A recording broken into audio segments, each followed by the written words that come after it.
Hello friends, welcome back to another video. Ten to nine schedule to Facebook account. Hello, PS who min a hin hack zo ten iti recovery evolve you ham. Hello le. Min iti a hin hack do zu ham.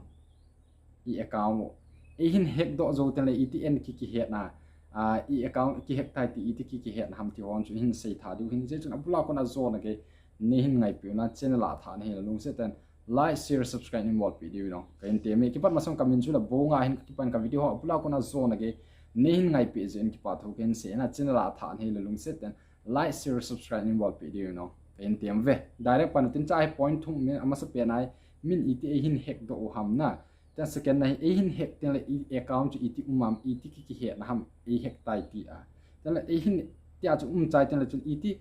account ki hack to recovery da ham thawon chu hin se di ama sa pena point pa chu hi ala itimin hin hack da ham hin hack do ham ti ala chai hacker ho tam ta ki chip na umen achum chum mai the na chai ama sa pena ipt abol ham ama on phishing ki ti ala nga koya nga koi ju na mi tam ta le se chunga mi tam ta Facebook mang umen kon khat hi page mang i umen page mang mi sum loyong umen na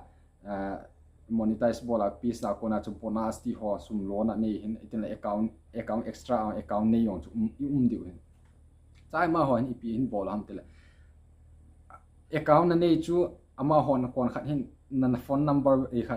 blacklist na kona hi le drug we ma kona akicho na drug we ma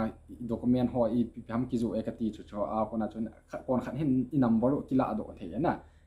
akicho wa dar we ma kona cho hin ki cho cha chu hin e head do wa find Facebook page YouTube ni atia i number chu hin ki la cha kona chu i pi hin bol ham ti le i number wa chu message hin thon na message hin thon ai lo le link hin thon ai lo le thil ham khat bol dinga hun thon page ni ho de chu link hin thon wa cha chu i pi bol ham ta chi link hin na me ala bonus na mu de na ati le YouTube Facebook ho page ho a chu bonus ki mu the ya tabanga chu min hung ki chi mu he ngakul khana chu ngakoi khat se tha la tam ta nga umwa chu khat le le o ta banga chu ahin se o he na ahin se wa cha chu ki o a ling tham chu ki me kha ala ki o the hi lo la kon khat hi ki na le OTP ka account wa chun ka account ki log in jo pon ka account ga log in go na la chi ama he na friend list na ham ti na ka ti a kami ala na Facebook cho ai lo la na phone number a cho OTP hung de na ti wen OTP cho hung ji in ta chi OTP cho lung se ten nehin pe in ti na ka account ki sim phat theina dingin ni help in ti de ten cha ko na cho nang cho naga pi ten la chen na phone tam na account access ball ha na ti zo ten la cho access ball zo ten la chun ip hin ball ham ti le na account wa cho ma sa pe na access symbol cho na account na email ham na pi ham ai lo na phone number na pi cho a hial ha na a hial chai teng aman ama a ki koi ding ki koi chan den chu kha pe ding a ki hack chai access chai ta na ten chu i account ki hack ta i ti ki het dham tel mi tam ta he kon khan hen investment langsang sum chi za tun ka withdraw in chili nga hin hung bolin te anga koi ka se banga chunga koi se ki he na cha he ne account ki ne account wa kona chunga koi a se ki hen cha he o ding ki na he investment langsanga kona a bol hin ne hin do den te na document ho ti a hin bol ding fraud no hung che the na ti a chu mai te khat langa chu hi kinal neket lim ho po sun tin ai lo la nang na bol lo ho chu hin po se ai lo na loi ho ko ma sum a hin thum de za ne hin ki tho pi in a hin ti diu hena te na loi ho kon kha on chun sum ngai cha hin te ta sum ne account ham account pe in den cha hin thum dian a hin ti diu na a thum diu te cha ko na sum lo na yo hena ma ho dinga he kar ho dinga te cha ta banga cha hung u ma le ama sa pe na ip bol diu ham ti le ne account chu na log in thei lo hi ta ja chu ama ho ko ma na loi ho ham account ham khat na la cha chu clarification video na sim de nga na video sem chi ke account he pon ka account chu hi nan hi wa chi ken ka i khat ta pon e hack pi hin mi ki chi ma hena cha i ma ki se ho zo se anana sa hi win ti a clarification na ki pi nga na hi lo na o the hena chu ta chu hum zo tan cha hi itin recovery ti bol du ham hin ti na le cha hi recovery a ha ji in recovery a ta the ji pon na nawang phana le din nawang si na lo na lai da na ep ham ti le cha he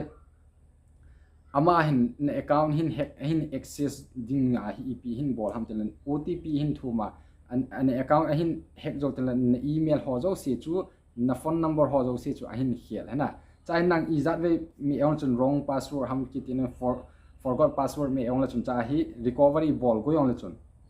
chi lo de na azi chu recovery abol na email ham alo phone number chu nang ko ma lo ta na ne account wa a hack do zo ham ma access zo hama chu aman na account email ho chu akoya